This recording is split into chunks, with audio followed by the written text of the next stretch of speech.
وَإِذَا قُرِئَ الْقُرْآنُ فَاسْتَمِعُوا لَهُ وَأَنصِتُوا لَعَلَّكُمْ تُرْحَمُونَ واذكر ربك في نفسك تضرعا وخيفة ودون الجهر من القول بالغدو والآصال ولا تكن. Assalamualaikum warahmatullahi wabarakatuh. Bertemu kembali bersama kami di Cangkruan Religi. Kali ini saya bersama narasumber kita yaitu Ustadz Amir. Assalamualaikum Ustadz. Waalaikumsalam warahmatullahi wabarakatuh. Sehat? Alhamdulillah. Tetap semangat nih. Tetap semangat, sudah pertengahan Ramadan. Sudah pertengahan Ramadan ya. Sahabat religi, kali ini kita akan sharing terkait tentang pertengahan di bulan suci Ramadan itu ada apa ya. Ada peristiwa apa itu ya. Ya, tentunya banyak peristiwa yang terjadi di pertengahan bulan suci Ramadan. Yaitu diantaranya adalah ada malam nuzulul Quran. Apa itu malam nuzulul Quran, Ustaz? Baik, Assalamualaikum warahmatullahi wabarakatuh. Sahabat religi, Cangkruan Religi dimanapun berada. Peristiwa nuzulul Quran itu berarti sebuah kejadian di mana di malam itu adalah diturunkannya Al-Quran. Nuzulul Quran itu berasal dari kata bahasa Arab anzala yungzilu. Artinya berarti ya turunnya Al-Quran, wahyu yang terakhir, kitab yang terakhir yaitu Al-Quran yang Allah turunkan kepada Nabi Muhammad SAW di bulan suci Ramadan. Nanti disepakati bahwa ya 17 Ramadan itu sebagai nuzulul Quran atau turunnya Al-Quran. Apakah ada dalil yang membuktikan bahwa Al-Quran itu turun di bulan suci Ramadan, Ustaz? Ada. Yang pertama dalilnya adalah di surat Al-Baqarah ayat 185. Lanjutan dari ayat yang dulu pernah kita bahas. A'udzubillahi minasyaitonirrajim. Syahrul Ramadan alladzi unzila fil Qur'an hudan linnas wa bayyinatin minal huda wal furqan. Al-Baqarah ayat 185. Bahwasanya bulan suci Ramadan ini Allah menurunkan yang namanya Al-Quran sebagai petunjuk bagi umat manusia untuk membedakan mana itu yang hak dan yang batil. Sehingga Al-Qurannya kedudukannya sebagai petunjuk bagi umat manusia. Tidak hanya sebagai petunjuk untuk umat Islam sendiri tapi seluruh umat nih. Al-Quran itu adalah sebagai penyempurna dari kitab-kitab sebelumnya.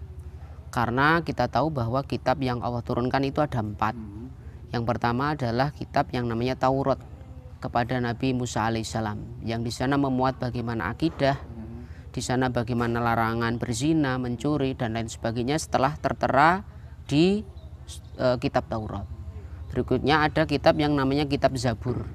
Kitab Zabur itu adalah kitab yang diturunkan Allah Subhanahu wa taala kepada Nabi Daud alaihissalam. Di sana berisi tentang pujian, tentang berzikir, berdoa dan lain sebagainya. Dan yang ketiga adalah kitab namanya Injil yang diturunkan Allah kepada Nabi Isa alaihissalam. Dari 3 kitab ini kita sebagai umat Islam adalah ya beriman atau meyakini. Karena rukun iman kita diantaranya adalah iman kepada kitab. Sedangkan Al-Quran sendiri sebagai umat Islam kita harus meyakini dan mempraktekkan dalam kehidupan. Kalau 3 kitab tadi kita hanya meyakini, tetapi kalau Al-Quran sebagai penyempurna ya kita imani, kita laksanakan dalam kehidupan kita. Sebagaimana tadi Allah tunjukkan bahwa Al-Quran ya petunjuk bagi kita semua. Baik petunjuk di dunia ataupun kelak di akhirat. Iya Ustadz, setelah kita memahami tentang ayat tadi surat Al-Baqarah 185 tentang Syahrul Ramadan alladzi unzila fil Qur'an. Nah, apakah ada ayat yang pertama kali diturunkan oleh Allah Subhanahu wa taala? Yang saya bacakan tadi adalah urutan dari dalil puasa, kemudian yang tidak boleh atau dapat rukhsah dalam berpuasa, kemudian sampai dengan diturunnya Al-Quran. Kalau wahyu yang pertama yang turun itu bukan surat Al-Baqarah, tetapi adalah surat Al-Alaq ayat 1 sampai dengan 5. Yang mana pada waktu itu Rasulullah berkholwat ya berdiam diri, beliau bermunajat kepada Allah di Gua Hira. Kemudian malaikat Jibril sebagaimana yang diutus oleh Allah untuk menyampaikan wahyu, yaitu surat Al-Alaq ayat 1 sampai 5. A'udzubillahi minasyaitonirrajim. Bismillahirrahmanirrahim. Iqra bismi rabbikal ladzi khalaq, khalaqal insana min 'alaq. Iqra wa rabbukal akram alladzi 'allama bil qalam, 'allamal insana ma lam ya'lam. Nah, surat ini yang pertama kali turun, yaitu Iqra, disuruh membaca. Padahal Rasulullah itu adalah ummi, tidak bisa membaca. Atas bimbingan malaikat Jibril, beliau bisa membaca dan nanti bisa menghafalkan Al-Quran secara berangsur-angsur. Ini membuktikan bahwa kalau dalam surat ini kita disuruh untuk belajar, tolabul ilmi, karena membaca itu identik dengan belajar atau menuntut ilmu. Sehingga dengan kita menuntut ilmu yang tadinya tidak tahu akan menjadi tahu. Sebagaimana ayat tadi lanjutannya, Allah yang mengajarkan semuanya. Ya, berarti kita disuruh untuk belajar. Ya Ustaz, setelah kita melihat dari surat Al-Alaq tadi, ayat yang pertama kali diturunkan oleh Allah Subhanahu wa taala kepada Nabi Muhammad, apakah ketika Allah menurunkan wahyu itu sudah ada orang Islam yang memeluk Islam, ya. Jadi Rasulullah Shallallahu Alaihi Wasallam itu pergi ke Gua Hira itu selalu didukung oleh istrinya yaitu Khadijah, yang beliau seorang yang kaya raya, 2/3 kekayaan Arab itu milik beliau dan disumbangkan untuk kepentingan dakwah Nabi Muhammad. Jadi setelah surat ini turun, ayat ini turun, surat Al-Alaq ini, maka Rasulullah kemudian berdakwah secara sir atau secara sembunyi-sembunyi. Maka yang masuk Islam ya hanya dihitung jari, masih bisa dihitung jari. Setelah itu tentunya yang pertama kali masuk Islam ya yang membenarkan ya istri beliau. Karena istri beliau sungguh luar biasa, istri yang solehah, yang selalu mendukung perjuangan dari suaminya, yang selalu mengirim makanan ketika Rasulullah di Gua Hira. Kalau kita lihat Gua Hira itu sangat tinggi. Ukuran orang Afrika itu ditempuh 1 hari kurang lebih. Gua Hira. Ya karena tinggi sekali. Dan itu juga berbatuan. Betul. Saya pernah melihat ketika ibadah haji itu sangat tinggi sekali. Kalau orang kayak saya mungkin tidak 1 hari. Ya mungkin bisa 2 hari mungkin nggak mampu karena terjal. Nah, tapi beliau sungguh luar biasa, artinya bahwa perjuangan Khadijah ini ditunjukkan dengan memeluk agama Islam yang pertama dari seorang perempuan dan sekaligus istri beliau. Dan yang kedua, Islam ini bisa berkembang, Rasulullah luar biasa, didekatilah penguasa. Yang masuk Islam ketika itu adalah Abu Bakar As-Siddiq. Beliau adalah seorang penguasa, pemuka Quraisy juga yang pertama kali masuk Islam. Kemudian juga dari pemuda, karena pemuda itu adalah harapan masa depan. Harapan masa depan agama bangsa adalah pemuda. Yaitu apa itu? Ali bin Abi Thalib, sahabat Nabi namanya Sayyidina Ali bin Abi Thalib karramallahu wajhah. Itu keponakan beliau Nabi Muhammad Shallallahu Alaihi Wasallam. Dari perempuan sudah, kemudian penguasa sudah, pemuda sudah. Nah, kemudian ada namanya sahabat Bilal bin Rabah. Itu seorang budak atau hamba sahaya. Hamba sahaya. Dan beliau walaupun itu budak, tetapi keimanannya mempertahankan Islam ini luar biasa. Bahkan sampai dijemur di padang pasir yang sangat panas, atasnya dikasih batu, sampai keluar darah bercampur keringat, gimana rasanya itu? Sungguh luar biasa. Beliau tetap mengucapkan Allahu Ahad, Allahu Ahad. Jadi hanya Allah yang Tuhannya, bukan berhala. Belajar tentang asbabun nuzul turunnya surat Al-Alaq tadi, kan ini ada surat Ustadz, surat Al-Qadar, inna anzalnahu fi lailatul qadar. Apakah tadi surat Al-Baqarah 185 tadi ada kaitannya dengan surat Al-Qadar ini, Ustadz? Oke, baik. Al-Quran itu diturunkan pada bulan suci Ramadan. Untuk tepatnya adalah malam-malam Lailatul Qadar sebenarnya. Di awal-awal turunnya Al-Quran. Maka Al-Quran ini diturunkan bagaimana ketika Rasulullah mendapatkan malam-malam Lailatul Qadar. Apa itu malam-malam Lailatul Qadar? Malam yang lebih baik dari 1000 bulan. Yaitu utamanya adalah malam-malam ganjil. Jadi antara Al-Baqarah tadi kemudian Al-Qadar itu ya ada kaitannya. Dalam arti bahwa ya Al-Quran itu sebenarnya turunnya adalah di malam-malam Lailatul Qadar. Di awal-awal turunnya surat dalam Al-Quran. Kemudian berkembang bahwa Al-Quran itu turunnya adalah secara berangsur, bukan langsung turun sekali, itu tidak, tetapi secara berangsur-angsur. Dan kemudian disepakati bahwa ya tanggal 17 Ramadan itu adalah sebagai peringatan turunnya Al-Quran, bukan di malam-malam Lailatul Qadar. Nah, seperti itu. Sehingga kalau kita merujuk kepada ayat tersebut, ya malam Lailatul Qadar kita gunakan sebaik-baiknya untuk berzikir dan juga untuk ibrah, yaitu diisi dengan membaca Al-Quran juga. Karena di malam itu kalau kita dapat aja satu malam lebih baik dari 1000 bulan. Sebagaimana ayat di surat Al-Qadar itu. Di surat Al-Qadar tadi kan kita disuruh untuk menghidupkan malam-malam di malam Lailatul Qadar. Lah, apa yang kita lakukan untuk menghidupkan malam-malam di Lailatul Qadar itu, Ustaz, termasuk di malam-malam ganjil? Oke, baik. Salah satu amal unggulan di bulan suci Ramadan itu adalah menghidupkan malam Lailatul Qadar. Maka Rasulullah sendiri ketika malam-malam Lailatul Qadar 10 hari yang terakhir hikuminan nar, itu beliau selalu mengencangkan ikat pinggang. Dalam arti beliau lebih banyak beriktikaf di masjid. Jadi ketika malam-malam Lailatul Qadar itu istrinya, anaknya itu dibangunkan untuk beriktikaf. Jadi yang terbaik ketika malam Lailatul Qadar adalah iktikaf.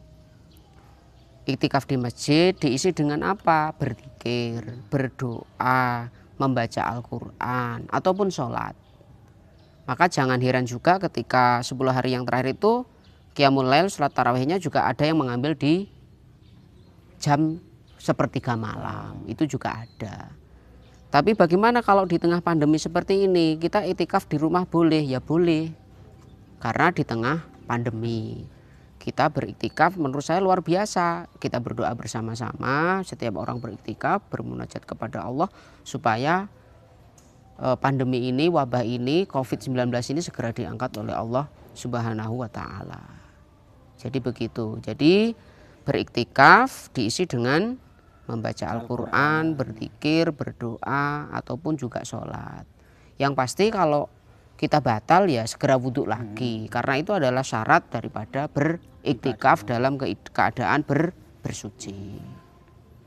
Kita belajar membaca Al-Quran yang baik, Ustaz. Ketika di bulan suci Ramadan ini kan adalah waktu yang baik kita untuk belajar Al-Quran.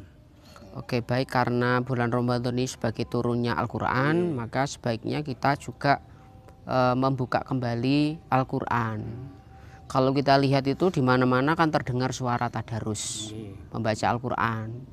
Ada yang itu berlomba berapa juz, ada yang bacanya kadang itu adalah tajwidnya hilang dan lain sebagainya. Yang terbaik sebenarnya bagaimana? Belajar Al-Quran itu yang terbaik adalah bagaimana kita membaca, bagaimana kita mendalami isinya, mengerti tafsirnya, kemudian kita mengamalkan. Setelah mengamalkan kita mengajarkan. Lah, di ayat sebelumnya kan saya sudah membacakan bahwa Al-Quran itu hudalinnas, sebagai petunjuk. Kalau sebagai petunjuk tidak cukup kita hanya membaca. Jadi setelah kita mengerti isinya, kita sendiri mempraktekkan. Kalau sudah kita mampu mempraktekkan, alangkah baiknya diajarkan. Karena apa? Orang lain bisa mempraktekkan juga isi dalam Al-Quran. Sehingga Al-Quran itu betul-betul menjadi pedoman kita, bukan yang lain. Pedomannya bukan seperti buku primbon, bukan ramalan bintang, bukan itu adalah misalkan ada WA dari siapa dan lain sebagainya. Tidak, tetapi Al-Quran ini pedoman bagi umat Islam. Sebagai orang yang beriman ya Al-Quran ini. Maka jangan sampai kita berhenti kepada membaca, walaupun membaca itu pahalanya besar. Setiap huruf adalah 10. Tetapi tingkatan yang paling tinggi adalah mengajarkan. Maka apa kalau mengajarkan? Itu adalah salah satu menjadi ilmu yang bermanfaat. Dan pahalanya akan sampai terus mengalir walaupun sudah meninggal dunia. Maka saran saya, bolehlah kita berlomba membaca, tapi ingat kaidah bacanya, makhrijul hurufnya, dan juga alangkah baiknya itu ya diselingi dengan kajian-kajian bagaimana isinya, tafsirnya Al-Qur'annya, sehingga kita jadi paham. Kita tidak hanya mendengar bacaannya saja. Bahkan bacaannya itu kan merdu. Sangat merdu sekali. Kalau dengan tartil, dengan qiraah, mujawad sangat merdu. Orang yang mendengarnya bisa bergetar. Kan banyak sahabat juga yang masuk Islam melalui mendengar bacaan Al-Quran. Jadi tingkatannya seperti itu. Tingkatan yang tertinggi adalah mulai membaca, kemudian mendalami, mentadaburi isinya melalui tafsir-tafsirnya sehingga tahu mana perintah, mana larangan, mana yang hak, mana yang batil, dan yang lain sebagainya. Berikutnya setelah kita paham, kita amalkan. Setelah kita mengamalkan, maka kita juga perlu kontribusi kepada orang lain, yaitu menyampaikan, mengajarkan kepada orang lain, sehingga kita sama-sama bisa mengamalkan Al-Quran. Al-Quran sebagai petunjuk bagi kita dari Allah loh itu. Apa yang terjadi di dunia ini kan semuanya adalah karena kehendak Allah. Bahkan wabah ini semua juga dari Allah dan akan kembali kepada Allah. Kalau kita membaca Al-Quran, insya Allah dalam wabah seperti ini kita tidak akan khawatir, tidak akan takut. Jadi kita akan semakin menguatkan keimanan kita kepada Allah Subhanahu wa Ta'ala. Kok begitu tidak berharganya nyawa dan lain sebagainya. Sangat mudah sekali Allah dalam menghilangkan nyawa. Gempa bumi berapa yang meninggal, tsunami ya kan. Di Indonesia ini kan rawan sekali dengan namanya bencana itu. Apalagi yang sekarang ini lebih dahsyat ya, virus ini. Tidak hanya Indonesia, dunia ini namanya pandemi. Kalau kita sebagai orang yang beriman, maka marilah Al-Quran kita pelajari betul dan kita dalami isinya, kita amalkan dan kita sampaikan. Mudah-mudahan kita bersama-sama dengan keluarga, dengan sesama umat Islam kelak bisa memasuki surga Allah Subhanahu wa Ta'ala. Dunia ini kita bisa hidup tenang dan akhirat juga kita bisa dimasukkan oleh Allah ke dalam surganya. Mungkin begitu Pak host kita, Pak Inal ini ya. Dan juga Ustadz Amir, bisa disimpulkan dengan pembicaraan kita tentang sharing tentang nuzulul Quran, bisa disimpulkan bahwa di bulan suci Ramadan ini adalah bulan di mana kita untuk selalu belajar tentang ilmu pengetahuan, yaitu terutama adalah Al-Quran. Di samping kita belajar, kita harus bisa mengamalkan dan juga kita bisa mengajarkannya agar kualitas ibadah kita di bulan suci Ramadan ini bisa menjadi lebih sempurna dan lebih baik. Dan kita hidup ini mengikuti tuntunan Allah, yaitu Al-Quran. Ya, mungkin itu Ustadz kali ini cangkruan kita. Nanti kita lanjut di episode yang akan datang. Maka dari itu semoga apa yang kita kaji bersama ini bisa bermanfaat buat kita semua. Dan semua tutup dengan bacaan Alhamdulillahirabbil alamin. Subhanakallahumma wa bihamdika asyhadu an la ilaha illa anta astaghfirullah wa atubu ilaik. Assalamualaikum warahmatullahi wabarakatuh. Waalaikumsalam warahmatullahi wabarakatuh. Cangkruan religi insyaallah berkah.